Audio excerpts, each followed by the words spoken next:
ایک ایسی کراماتی تابوت جسے حاصل کرنے والا دنیا فتح کر سکتا ہے، وہ تابوت جس کی تلاش میں آج تک یہودیوں نے ہزاروں مقامات کھود ڈالے۔ اس تابوت میں ایسی کیا چیز رکھی ہے؟ یہ تابوت تاریخ میں کس کے پاس تھی اور اسے قیامت سے قبل کون حاصل کرے گا؟ ہم آج دنیا کے سب سے کراماتی صندوق تابوت سکینہ کے متعلق جانیں گے، لہٰذا آپ سے گزارش ہے اگر آپ ہمارے چینل پر نئے ہیں تو چینل کو سبسکرائب کریں۔ ناظرین، ہر دور میں مسلمان، عیسائی اور یہود ایک دوسرے سے مخالف رہے ہیں، مگر ایک جگہ جس پر تینوں مذاہب متفق ہے وہ تابوت سکینہ ہے۔ یہ ایک معجزاتی و کراماتی تابوت ہے جو مومنوں کے دل میں سکون و قرار کے غرض سے نازل ہوا تھا اور حضرت آدم علیہ السلام سے خاتم الانبیاء کی میراث رہی، جس کی وجہ سے اس کی عظمت و حرمت بہت زیادہ ہے۔ اس صندوق کو تابوت سکینہ اس لیے کہا گیا ہے کیونکہ اس تابوت کے ذریعے لوگوں کے دلوں میں تسلی، اطمینان اور سکون حاصل ہوتی تھی، لہذا اس سکون کی وجہ سے اس تابوت کا نام تابوت سکینہ ہے۔ انگریزی میں اسے دی آرک آف کووننٹ سے ترجمہ کیا گیا ہے۔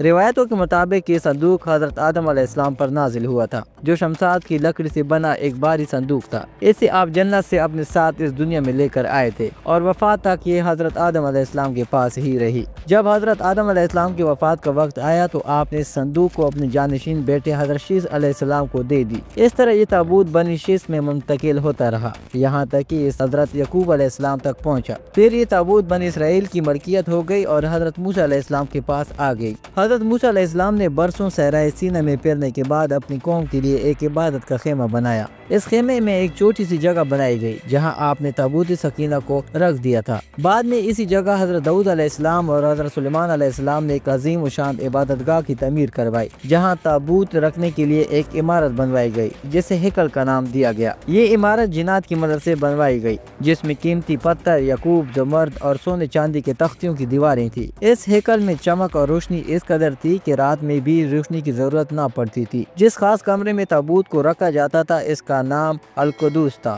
ناظرین، اب یہ سوال اٹھتا ہے کہ اس تابوت میں آخر ایسا کیا تھا کہ بنی اسرائیل اسے مقدس تصور کرتے تھے؟ دراصل اس تابوت میں پیغمبروں کے تبرکات تھے، جن میں لوہے قرآنی، تورات کی تختیوں کے ٹکڑے، من و سلوہ، حضرت یوسف علیہ السلام کا کرتا، ہارون علیہ السلام کی قبہ، موسیٰ علیہ السلام کا عصا، امامہ اور حضرت سلیمان علیہ السلام کی انگوٹھی تھی۔ اس کے علاوہ بھی بہت سارے پیغمبروں کے صورتوں کے حلیے بنے ہوئے تھے۔ یہ صندوق بنی اسرائیل کے لیے نہایت ہی مقدس اور بابرکت تھی۔ بنی اسرائیل جب کفار سے جنگ کرتے تھے اور دشمنوں کے بڑے بڑے لشکر دیکھ کر ڈر جاتے تھے اور ان کے دل کی دھڑکنیں تیز ہو جاتی تو وہ اس صندوق کو اپنے آگے رکھ لیتے۔ اس کے بعد اس تابوت سے ایسی رحمتوں اور برکتوں کا ظہور ہوتا کہ بنی اسرائیل کے نوجوانوں کے دلوں میں سکون پیدا ہو جاتا اور ان کے دل کانپتے ہوئے دل چٹان کی طرح مضبوط ہو جاتے۔ اس طرح انہیں ہر جنگ میں فتح حاصل ہو جاتی۔ اس کے علاوہ جب کبھی بنی اسرائیل پر کوئی مشکل یا مصیبت آتی تو وہ اس صندوق کو اپنے آگے رکھ کر اسے وسیلہ بناتے اور خدا سے دعا کرتے تو ان کی دعائیں قبول ہو جایا کرتی تھی اور ہر آفت ٹل جاتی تھی۔ اور جب تک یہ صندوق اسرائیلیوں کے پاس رہا وہ دوسرے اقوام پر غالب رہے۔ مختصر یہ کہ یہ تابوت بنی اسرائیل کے لیے عروج اور برکتوں کا سبب بنا، مگر جب بنی اسرائیل طرح طرح کے گناہوں میں ملوث ہو گئے اور ان لوگوں میں سرکشی اور کفر کا دورہ ہو گیا تو ان کی بدعمالیوں کی نحوست سے ان پر خدا کا یہ عذاب نازل ہوا کہ قوم عمالقہ کے کفار نے ایک لشکر جرار کے ساتھ ان لوگوں پر حملہ کر دیا۔ ان کافروں نے بنی اسرائیل کا قتل عام کر کے ان کی بستیوں کو تباہ کر دیا، عمارتوں کو توڑ پھوڑ کر سارے شہر کو تہس نہس کر دیا اور اس مقدس تابوت کو بھی اٹھا کر لے گئے۔ انہوں نے اس مقدس صندوق کو نجاستوں کے کوڑے خانے میں پھینک دیا۔